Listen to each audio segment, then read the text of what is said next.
Hello, my name's Greg Dixon. I'm here with Betty Withrow, and we're going to talk about writing today, writing and publishing, and then how all the marketing stuff around that. So, Betty, maybe you have many of your clients have you write books, like you as a ghostwriter.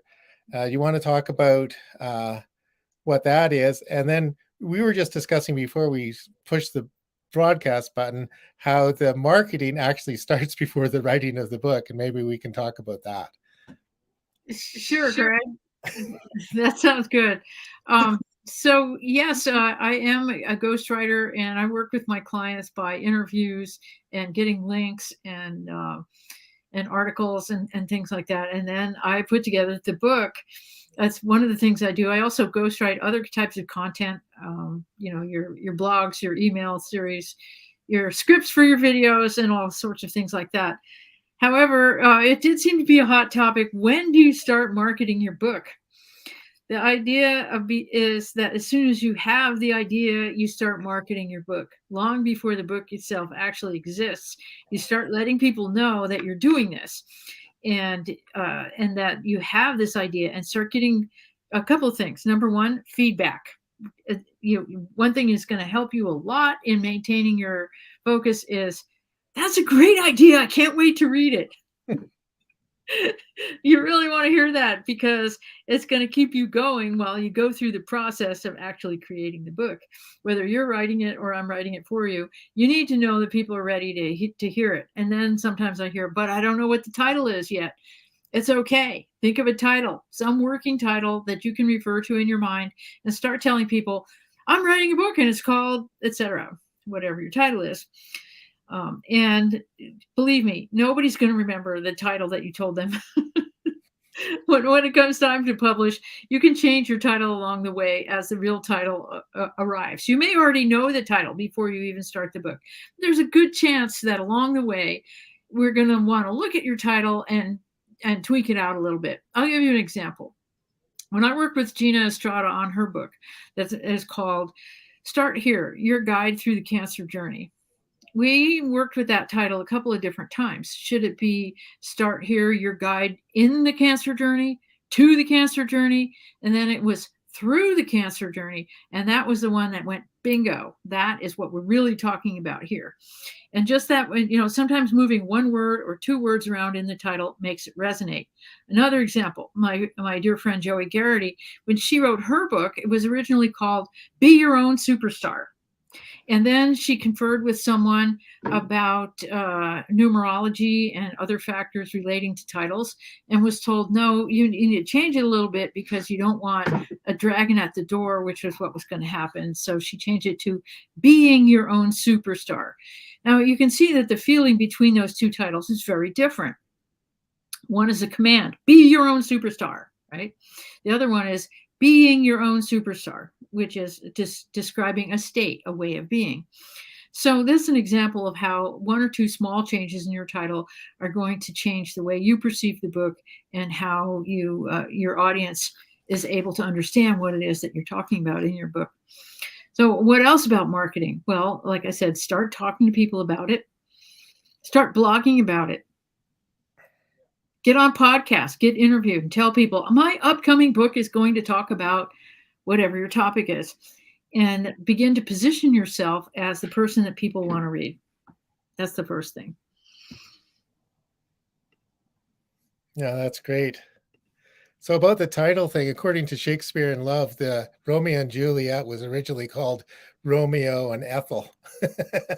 so, so in the film industry, most of those things they talk about the working title, like they don't the actual title of the movie doesn't really get determined until quite down the process, or at least until they start putting out the trailer. Yeah.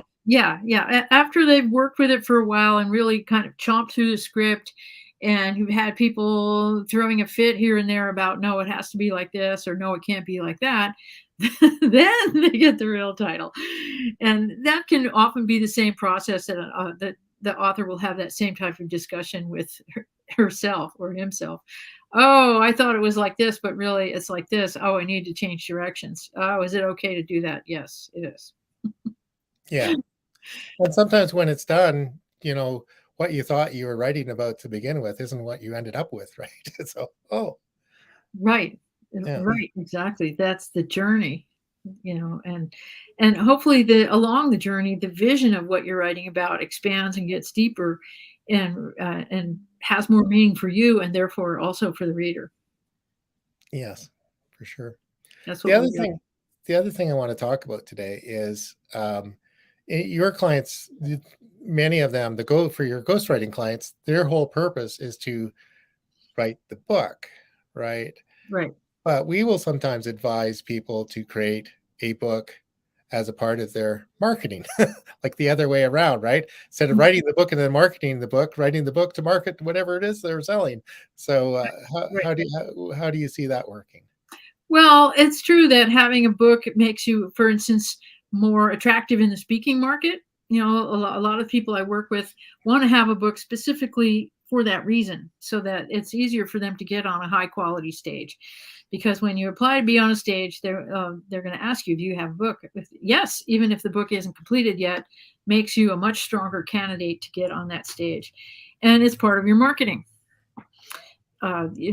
Typically a book is showcasing the expertise and then drawing people in to want to have a consultation to discuss what your business can do for them. So yeah, marketing your book and book as marketing, they go together. Yeah, go there. And also, from my course creation perspective, writing Mhm. the book can be, a process of clarifying the thoughts. What goes in the book could end up being a course too. So all of it works Right. together. Yeah, Yeah, yeah, it's all part of the same flow of information. The real thing that you want to do is to educate your prospects so that they understand the value that you're offering them and they're ready to make the decision to say yes. Pick up the phone or get on your Calendly and start a conversation that's going to lead to you working together. yeah, Yeah, yeah. and so Okay, go ahead. well, there's just so many different kinds of books going on. And typically, like with my ghostwriting clients, people go, "Oh yeah, I do have a book. I have no time to write," and I'm like, "That's okay. I can take care of that for you." And they're like, "Really?" And yes, okay, that can happen. And it's an economical and streamlined process. I use a lot of technical interfaces that can make it very simple to get your message across, and it's not a big job, you know, for you as the author. And people then sometimes people go, "Do you get any credit for this? Like, did they put you in the book?" No, that's not what it's about. What it's about is having your book happen. And so and I'm fine with that. That's my role in the process, is to provide the best possible service for my authors. That's what I'm about. That's great. And that also applies to the content marketing that you do as well. Yes, Because you're sometimes say, I write as you, not for you. that's right. That's right. I've had people tell me, "Oh, I hired someone to do my content and it was terrible. It was absolutely not me." And so I say, "Well, what I need to do is understand how to get inside of your process and speak as you, not for you." And I have some very nice testimonials indicating that I was able to do that for people. So how do I do that? Well, I have interviews and get to know your personal style, what your values are, and then I use my three golden apples method to really pinpoint how to get your marketing message together. The three golden apples is very simple: language, choice, outcomes. What's your target market? Who are they? Where do they hang out? What's important to them? And what language do they speak? Speak in the language of your market. The second one is positioning yourself and your expertise so that you're the only choice. That kind of speaks for itself. What it really means is making your position so strong in the reader's mind or in the viewer's mind that they absolutely know that they want to work with you because they like where you're coming from. They like the values and the expertise that you present. And last but not least, and certainly actually central to the whole process, is what are the outcomes that people can expect when they work with you? What are they going to get? That's always in the customer's mind. What's in it for me? So you tell them, this is what's in it for you. And realistically, the way I build this process is we start with the results, then we reverse engineer back through your presence, and finally, how are we going to reach your prospects effectively? And it's a really good process that results in me being able to understand what your people need and deliver it for them as you. That's perfect. So, as under the banner of total traffic and conversion, with Roy Decan and yourself and myself, and a growing number of specialists and referral partners. So that's kind of your process that you said you just described, is you sit down and figure out what it is they need and work backwards, and that's how we do the whole total traffic and conversion. Is we sit down with somebody, is what do they want to achieve, um, what they need to get there, what are they doing themselves already, because many people are doing two or three things really well, and we're not going to do that for them, but we'll backfill the other things that they need help with. Right.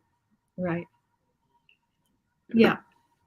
And one type of content can flow into another.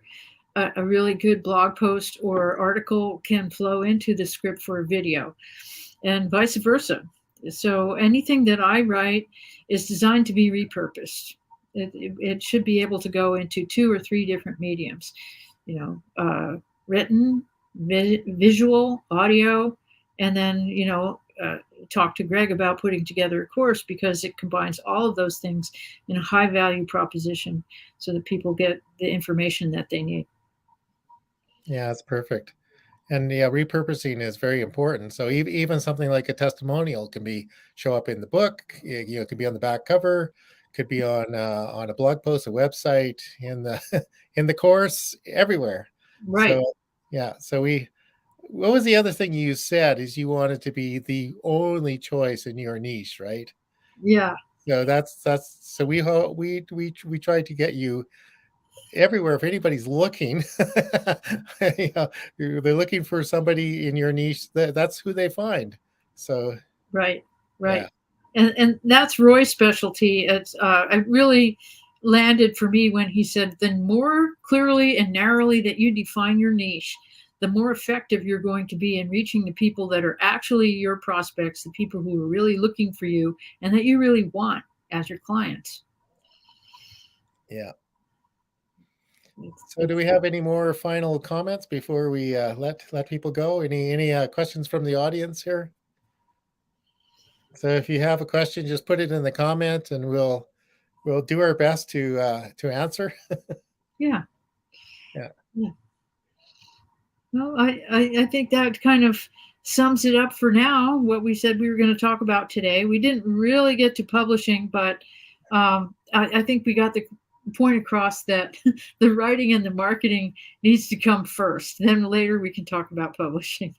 Yeah. You and I talked briefly about it. Uh-huh. There are some things that people can do themselves for publishing. There are some services to help with publishing, and Mhm. there are many choices. That's a big discussion all on its own. It is. It's a whole different topic.